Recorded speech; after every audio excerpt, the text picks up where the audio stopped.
அடுத்தது தூக்கம். தூக்கத்து மூலமாக நம்ம உடம்புல ஆகாய சக்தி கிடைக்கும்னு பார்த்து இல்லைங்களா? சொல்கிறாங்க ஒரு நாளைக்கு எவ்வளோ நேரம் தூங்கணும் சொல்லுவாங்க. ஒரு நாளைக்கு கண்டிப்பாக 8 மணி நேரம் தூங்கணுங்க, 6 மணி நேரம் தூங்கணுங்கன்னு சொல்லுவாங்க. இது தப்பான கான்செப்ட். முதல்ல தூக்கணும் என்னன்னு தெரியல, அதான் பிரச்சனை. புரிஞ்சுக்குங்க, யாரெல்லாம் உடம்புக்கு வேலை கொடுக்குறோமோ, ஃபிசிக்கல் ஒர்க் கொடுக்குறோமோ, இவங்களுக்கு தான் தூக்கம் வேணும். மென்டல் ஒர்க்கும் மன ரீதியான வேலைக்கும் மூல ரீதியான வேலைக்கும் தூக்கம் தேவையில்லை. ஒரு ஓனர் இருக்கிறாரு, அவருக்கு பிஸ்னஸ் சம்மந்தமாக பயங்கர டென்ஷன், மனசுக்கு வேலை கொடுக்குறாரு, புத்திக்கு வேலை தந்து ஓய்வச்சுட்டே இருக்கிறாரு. இவர் நைட் 8 மணிக்கு படுப்பார், தூக்கமே வராது. பக்கத்தில் அந்த அந்த அவர்கிட்ட வேலை செய்கிற ஒருத்தர் இருப்பார், ஒரு டிரைவராக இருப்பார், இல்லை பியூனாக இருப்பார். அவர் நிறைய உடம்புக்கு வேலை கொடுத்துட்டே இருப்பார். அவர் 2 ஒன்றா படுப்பாங்க, அவர் தூங்கிடுவார். இவர் பார்த்துட்டு இருப்பார், இவர் நல்லா தூங்குறாரு, நமக்கு தூக்கம் வரலையே. புரிஞ்சுக்க, உங்களுக்கு தூக்கம் தேவையில்லை. உடம்புக்கு என்ன அறிவில்லாமே தூங்காம இருக்கீங்க? புரிஞ்சுக்குங்க, உடம்புக்கு ஃபிசிக்கலாக வேலை கொடுத்தாதான் தூக்கம் தேவை. மனசுக்கும் புத்திக்கும் வேலை கொடுத்தீங்கன்னா தூக்கம் வேண்டாம், ஓய்வு தேவை. ஓய்வுக்கு தூக்கத்துக்கு வித்தியாசம் இருக்கு. நீங்க 8 மணிக்கு படுக்கிறீங்க, ஏன் புரண்டு படுக்கிறீங்க? கண்ணை மூடிட்டு புரண்டு படுக்கிறீங்க. அப்ப பாருங்க, எல்லாம் ஞாபகம் வரும். ஆமா, தப்பு பண்ணிட்டோம், இது கரெக்ட், ஆமா சரி, நாளைக்கு இது சரி பண்ணிக்கணும்.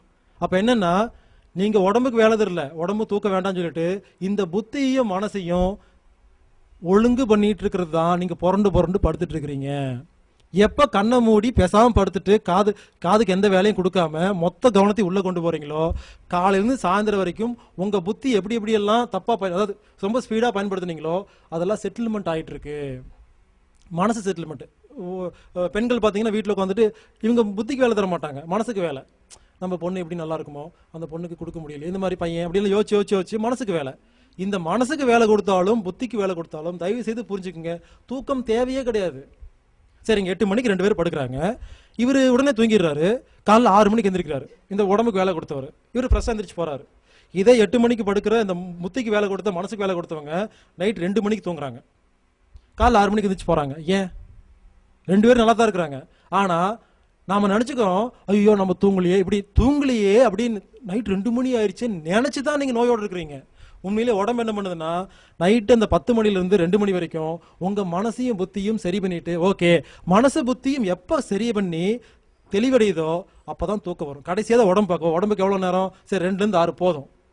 உடம்புக்கு அவ்வளவுதான் நீங்க வேலை கொடுத்துருக்கீங்க, அவ்வளவுதான் தூக்கம் வரும். ஏன் கஷ்டப்படுறீங்க? இப்படி தூக்கம் நமக்கு தேவையில்லைங்கிற விஷயத்த புரிஞ்சுக்காம நாம என்ன பண்ணுவோம், படுத்துட்டு ஐயோ தூக்கம் வரலைன்னு சொல்லிட்டு 2 மணிக்கு என்ன பண்றோம், அடுத்த நாள் என்ன பண்றோம், அதே மனசால இன்னைக்கு 2 மணிக்கு தான் தூங்கணும், உடம்புல ஆரோக்கியம் இல்லை நினைச்சுக்கிறதுனால தான் நீங்க நோயோடு இருக்கீங்க.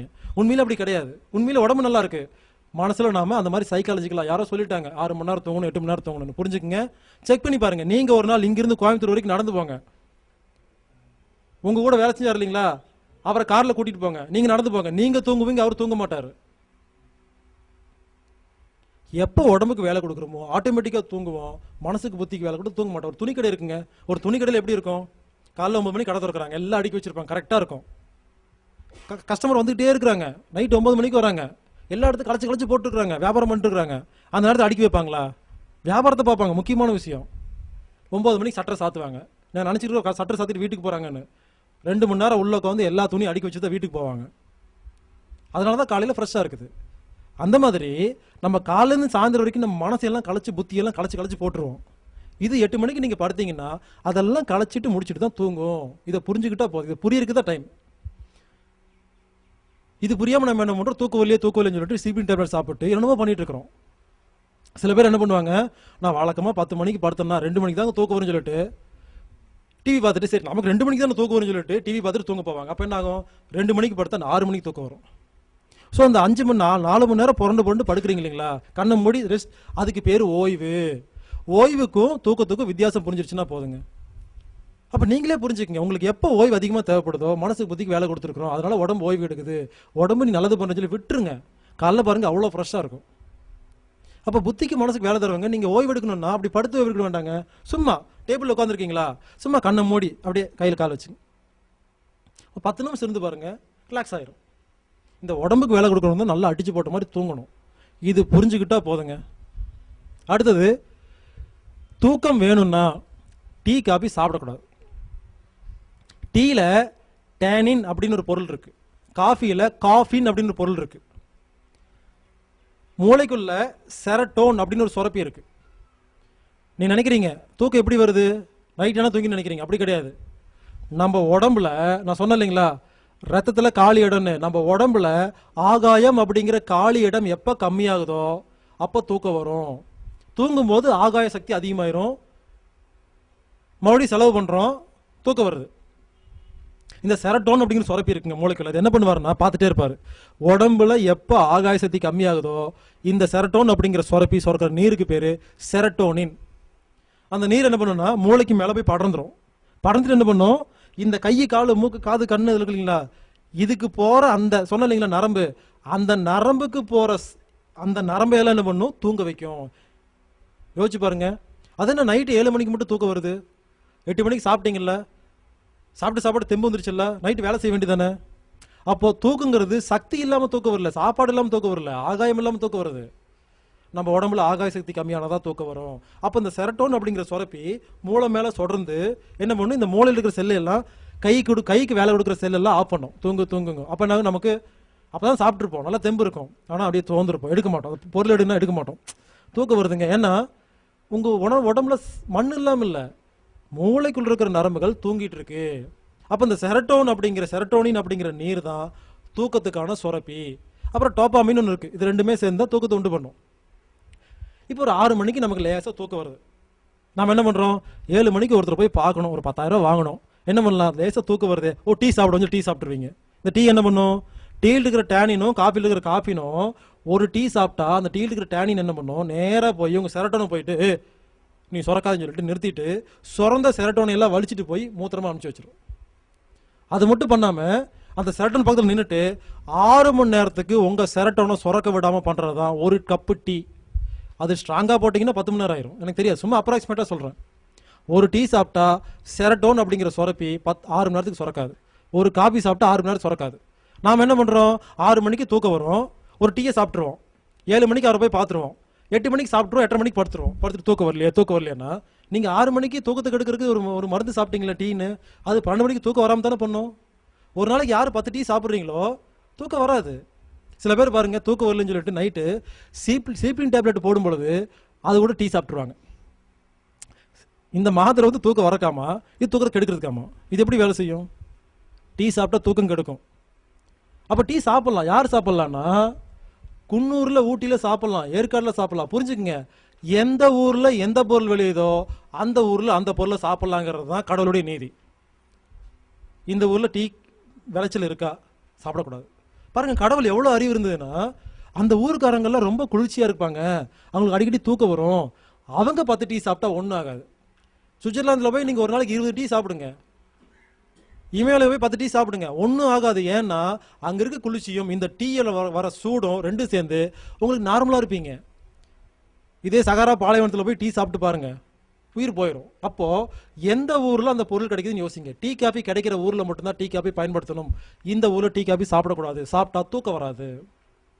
டீ காஃபி நிறுத்தி பாருங்க, அருமையான தூக்கம் கிடைக்கும். வாழ்க்கையில் இந்த மாதிரி தூங்கிருக்க மாட்டீங்க, படுத்தா தூக்கம் வரும். தூக்கம் வந்தாவே எல்லா நோயும் குணமாயிரும். அப்போ என்னதான் சாப்பிட்றது, பால் சாப்பிடலாம், ரொம்ப ரொம்ப நல்லது. சுக்கு மல்லி காப்பி, இஞ்சி காப்பி, மூலிகை டீ. நான் சொல்றது டீ தூள் காப்பி தூள் தான் வேண்டாம்னு சொல்றாங்க. உடனே டீ மொத்தம் டீங்கிறத பொருள், டீ தூள் காப்பி தூள் வேண்டாம், நீங்கள் அதுக்கு பொதுவாக எந்த மூலிகை போட்டுலாம் சாப்பிடுங்க. சுக்கு காப்பி, மல்லி காப்பி, இஞ்சி, இந்த மாதிரி என்னென்னமோ இருக்குது, கருவேப்பிலை காப்பி என்னமோ போடலாம், இந்த மாதிரி போட்டு சாப்பிடுங்க. பால் சிறந்த உணவு பொதுவாக சொல்லுவாங்க. இப்போ நிறைய பிரச்சாரம் பண்ணிருக்காங்க, பாலை சாப்பிடாதீங்க பாலை சாப்பிடாதீங்கன்னு. யோசிச்சு பாருங்க, ஏங்க பால் சாப்பிடக்கூடாத பொருளா? இந்த பால் சாப்பிடக்கூடாதுன்னு சொல்றவங்களெல்லாம் கேட்டு பாருங்க, நான்வெஜ் சாப்பிடலான்னு சொல்லுவாங்க. நான்வெஜ் சாப்பிடலான்னு சொல்லிட்டு பாலை சாப்பிடக்கூடாதுன்னு சொன்னா உங்களுக்கு இன்னும் புரியலையா? இப்படி ஒவ்வொரு காலகட்டத்திலையும் சுடுதண்ணி குடிங்க சொன்னாங்க, இப்போ சொல்லலை, ஏன்னா பழகியாச்சு நாம. இப்படி என்ன பண்றாங்க, ஒவ்வொரு நல்ல விஷயமா எடுத்து அது ஒவ்வொரு பீரியட் வச்சுக்கிறாங்க. ஒரு வருஷம்னா ஒரு வருஷம் இந்த பொருளை போட்டு எல்லா இடத்துலையும் டிவி பேப்பர் எல்லாத்தையும் போட்டு அதை மூத்து தூக்கி வீசிடணுங்க, நல்லா தூக்கி வீசிடணும். பால் சிறந்த உணவு. கிருஷ்ணன் என்ன சாப்பிட்டாரு, வேணதானே சாப்பிட்டாரு, பாலை திருடி தானே தின்னாரு, பால் குடிச்சார்ல. அப்போ பால் சாப்பிட வேண்டாம்னு சொன்னா பகவத்கீதை தூக்கி ஓரமாக தூக்கி குப்பையில போட்டுருவீங்களா? யோசிச்சு பாருங்க, ஆயுர்வேதத்தில் எல்லாம் என்ன எழுதி இருக்கும், பால் வெண்ணெய் தயிரை வச்சு தான் எல்லா மருத்துவமும் இருக்கும். ஏன் பால் சாப்பிடக்கூடாதுன்னு சொல்றாங்கன்னா, நீங்க சாப்பிட்டா நீங்க ஆரோக்கியமா இருந்துருவீங்க. தயவுசெய்து பால் சாப்பிடுங்க, நல்லது. டீ காபி சாப்பிடாது. அதை பற்றி யாராவது பிரச்சாரம் பண்ணுறாங்களா? நான் அது வரைக்கும் பாருங்கள், எதெல்லாம் செய்யக்கூடாதுன்னு சொல்கிறனோ அதெல்லாம் செய்யுங்கன்னு பிரச்சாரம் நடந்துட்டு இருக்கு. இப்போ உலகத்தில் நடக்கிற எல்லா பிரச்சாரத்தையும் ஆப்போசிட்டாக பேசிட்டு இருக்கேன். அதை உண்மை, இது புரிஞ்சுச்சுன்னா போதும். பால் சாப்பிடலாம், சிறந்த உணவு. தயவு செய்து தூக்கத்துக்கு என்ன பண்ணுங்கன்னா 8 மணி நேரம், ஒரு நாளைக்கு 8 மணி நேரம் கண்ணை மூடி படுத்துருங்க. தூக்கம் வருதோ வரலையோ படுத்துருங்க, படுக்கிறதா உங்கள் வேலை. இந்த 8 மணி நேரத்தில் எத்தனை மணி நேரம் தூங்கணும், எத்தனை மணி நேரம் புரண்டு படுக்கணுங்கிறத உடம்பு முடிவு பண்ணிக்கும். ஸோ நீங்கள் என்ன பண்ணுங்க, குறைஞ்சது 8 மணி நேரம் சும்மா கண்ணை மூடி படுத்துக்குங்க. தூக்கம் அரை மணி நேரம் தான் 2 மணி நேரம் தான் வருதுன்னு சொல்லி 2 மணி நேரம் மட்டும் படுக்காதீங்க. அந்த புரள்றது தான் உங்களுடைய ஓய்வு. அப்போ நம்ம புரிஞ்சுக்குங்க, 6 மணி நேரம் நமக்கு ஓய்வு வேணும். அந்த 6 மணி நேரம் ஓய்வில் தூக்கம் எவ்வளவுங்கிறத உடம்பு முடிவு பண்ணிக்கும். நீங்கள் ஒன்றும் தயவு செய்து முடிவு பண்ணாதீங்க. பாருங்க, இந்த ஒரு விஷயத்தை கேட்டு எத்தனையோ பேர் எவ்வளோ நன்மை இருக்குது தெரியுங்களா? இந்த புரிஞ்சுக்கிற விஷயத்தில் அப்படியே மனசில் அப்படியே போயிடும். தூக்கத்தை பற்றி கவலையே போயிட்டு அருமையாக தூங்குவீங்க. இவ்வளோதாங்க. இது வரைக்கும் நம்ம பேசுனதில் எப்படி சாப்பிடணும், எப்படி தண்ணி குடிக்கணும், எப்படி உழைக்கணும், எப்படி தூங்கணும், எப்படி மூச்சு காத்து இழுக்கணும். தூக்கத்தில் இன்னொரு டெக்னிக் இருக்குங்க. இந்த இடம் இருக்கு இல்லைங்களா, இந்த இடம் வந்து வருமத்தில் பாருங்கள், இந்த மாதிரி வச்சு இப்படி இப்படி செஞ்சால் தூக்கம் வந்துடும். தாடை கீழே நம்ம அந்த செரட்டோன்னு சொன்ன இல்லைங்களா, அந்த செரட்டோன் சுரப்பி இருக்குது, அதுக்கான நரம்பு இங்கே இருக்குது. இங்கே தடவி கொடுத்தீங்கன்னா தூங்கிடுவீங்க. யாராருக்கெல்லாம் தூக்கம் வரலையோ நைட்டு உட்காருங்க, ஒரு 10 முறை தடவுங்க.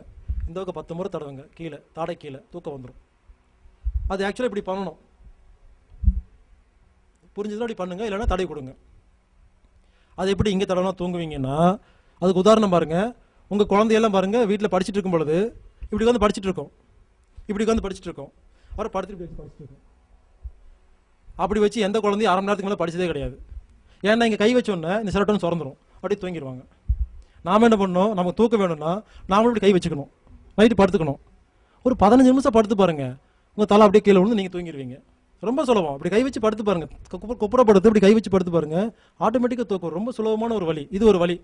டீ காஃபி நிறுத்துறீங்க, அது ஒரு வழி. இன்னொரு வழி, இது வந்து சுழி, இது வந்து உச்சி. இந்த உச்சிக்கும் சுழிக்கும் நடுவில் தலை வந்து இப்படி மேலே போய் இப்படி திரும்பும். இந்த உச்சிக்கு சுழிக்கு நடுவில், ரெண்டுக்கு நடுவில் ஒரு கேப் இருக்கும். ஒரு மேம்பாலம் திரும்புகிற மாதிரி திரும்புன்னு வச்சுங்களேன். இந்த சொம்பில் வந்து இந்த இது திரும்புகிற மாதிரி பாருங்க, இந்த மாதிரி திரும்புகிற இடம் இருக்கும். இந்த இடத்துல ஒரு 30 முறை வலது பக்கமாகவும் 30 முறை இடது பக்கமாகவும் லேசாக தடவி கொடுத்தீங்கன்னா தூங்கிடுவீங்க. இந்த இடத்துக்கு அக்குபஞ்சரில் DU20ன்னு பேர். அக்குபஞ்சரில் ஒரு மருத்துவம் சொல்லி கொடுப்பாங்க. அக்குபஞ்சரில் MD அக்கு என்னமே படிச்சுக்கங்க. உங்களுக்கு எந்த பாயிண்ட்டும் தெரியலன்னா இந்த பாயிண்ட்டை போட்டு விட்ருங்க, குணமாயிரும் சொல்லிடுவாங்க. ஏன்னா இந்த பாயிண்ட்டை போட்டால் தூங்கிடுவாங்க, தூங்கினா குணமாயிரும். தூக்கத்துக்கான அருமையான ஒரு பாயிண்ட் இது. அக்குபஞ்சரில் DU20. இதே கிராமத்தில் பாருங்க, ஒரு குழந்தைக்கு ஒரு நோய் வந்துருச்சு, விக்கல் வந்துருச்சு, பிரச்சனை வந்துருச்சுன்னா இந்த அம்மா என்ன பண்ணுவாங்க, நூல் இருக்கு இல்லைங்களா, நூலை வாயில போட்டு நல்லா கொதப்பி எச்சில் கலந்து அந்த குழந்தைய உட்கார வச்சு மேலிருந்து துப்பிடுவாங்க. கரெக்டாக இந்த இடத்துல விழுகும். அந்த விழுகிற அந்த அந்த அந்த டச்சுக்கு தூங்கிடும் குழந்தை, தூங்கி நோய் குணமாயிரும். இல்லையா வாயில குழப்பி அந்த ஒட்ட வச்சிருவாங்க. செக் பண்ணி பாருங்க, கிராமத்தில் கேட்டு பாருங்க. அவங்க கிராமத்தில் பண்ணுறாங்க, இவங்களை கேட்டு அக்குபஞ்சர்னு சொல்கிறாங்க. அதே மாதிரி பெரியவங்க கிட்ட ஆசீர்வாதம் வாங்குறாங்க இல்லைங்களா, எதுக்குன்னு கேட்டிங்கன்னா பாருங்க, அவங்க காலில் ஒன்றும் சக்தி கிடையாது. எப்போ நீங்கள் ஒரு பெரியவங்களோட காலில் போய் விழுகிறீங்களோ, அம்மா என்ன ஆசீர்வாதம் பண்ணுங்கன்னு விழுகிறீங்களோ, உங்கள் அந்த பெரியவங்களோட கையும் நம்மளுடைய தலையும் கரெக்டாக இந்த இடத்துக்கு வரும். நல்லா நல்லா இருப்பாடிம்பாங்க, மனசார நல்லா இருப்பாங்க. அப்போ நல்லாருன்னு சொல்லும் பொழுது பிராணி ஹீலிங்கில் போனீங்கன்னா இந்த கையில் தான், உள்ளங்கையில் தான் பிராணசக்தியை செலுத்துவாங்க. இங்கே ரிசீவ் பண்ணுவாங்க, செலுத்துவாங்க. அப்போ நாம எப்போ வந்து மனசில் நல்லாரு அப்படின்னு நினைக்கிறீங்களோ, உங்கள் உடம்பு மூலமாக பிராணசக்தி முழுசாக அந்த கீழே இருக்கிறவங்களுக்கு போகும்.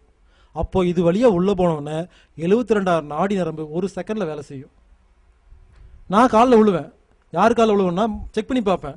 பெரிய பெரிய ஞானிகள் ரிஷிகள்லாம் நான் போய் பார்த்துருக்கேன். பெரிய பெரிய சாமியார்லாம் காலில் விழுந்துட்டு இருப்பாங்க, இவர் எங்கள் செல்ஃபோன் பேசிட்டு இருப்பாரு, அவங்க காலில் விழுக மாட்டேன். நான் காலில் விழுந்தா இந்த மாதிரி மனப்பூர்வமாக அந்த அந்த ஒரு நிமிஷம் யார் ஆசீர்வாதம் பண்ணுறாங்களோ அவங்க காலில் தான் விழுவேன். இப்போ காலில் விழுகிறது பழக்கம் பாருங்க, இது நம்ம சாதாரண பழக்கம். ஆனால் அக்குபஞ்சர் DU20 ஆக்டிவேட் பண்ணிருக்காங்க. இப்போ பொதுவாக எல்லாரும் என்ன பண்ணுவாங்க, ஒரே மருத்துவத்தை படிச்சுட்டு இருக்கிறனால இவங்களுக்கு இதெல்லாம் தெரியாது.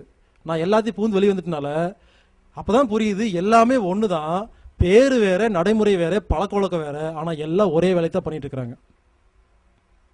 அஜீர்ண கோளாறுக்கு அக்குபஞ்சரில் இந்த இடத்துல P7 சொல்லுவாங்க, பெரிகார்டியம் 7. இங்கே டச் பண்ணால் அஜீர்ண கோளாறு குணமாயிரும். அதே மாதிரி வருமத்தில் இந்த இடத்துக்கு பேர் உள்ளங்கை வெள்ளை வருமன்னு பேர். இங்கே டச் பண்ணால் குணமாயிரும். இதே சந்தியாவனந்தத்தில் இங்கே உதட வச்சு குடிக்கிறாங்க பாருங்க, எல்லா இடம் ஒன்று தான். இந்த மாதிரி உதட வச்சு குடிச்சா இந்த பாயிண்ட் ஆக்டிவேட் பண்ணும், ஜீரண வேலை நடக்குங்கிறத சந்தியாவந்தனம். அக்குபஞ்சரில் P77 வர்மத்தில் உள்ளங்கை வெள்ளை வரும். இடம் ஒன்று தான், பேர் வேற. இப்படி எல்லாத்துக்கும் இடம் ஒன்று தான், பேர் வேற. எல்லாத்தையும் புரிஞ்சுக்கும் பொழுது தான் மொத்தமாக புரியுதுங்க. ஆக மொத்தம் எல்லாருமே நல்ல வேலை தான் பண்ணிட்டுருக்குறாங்க, நமக்கு புரியல.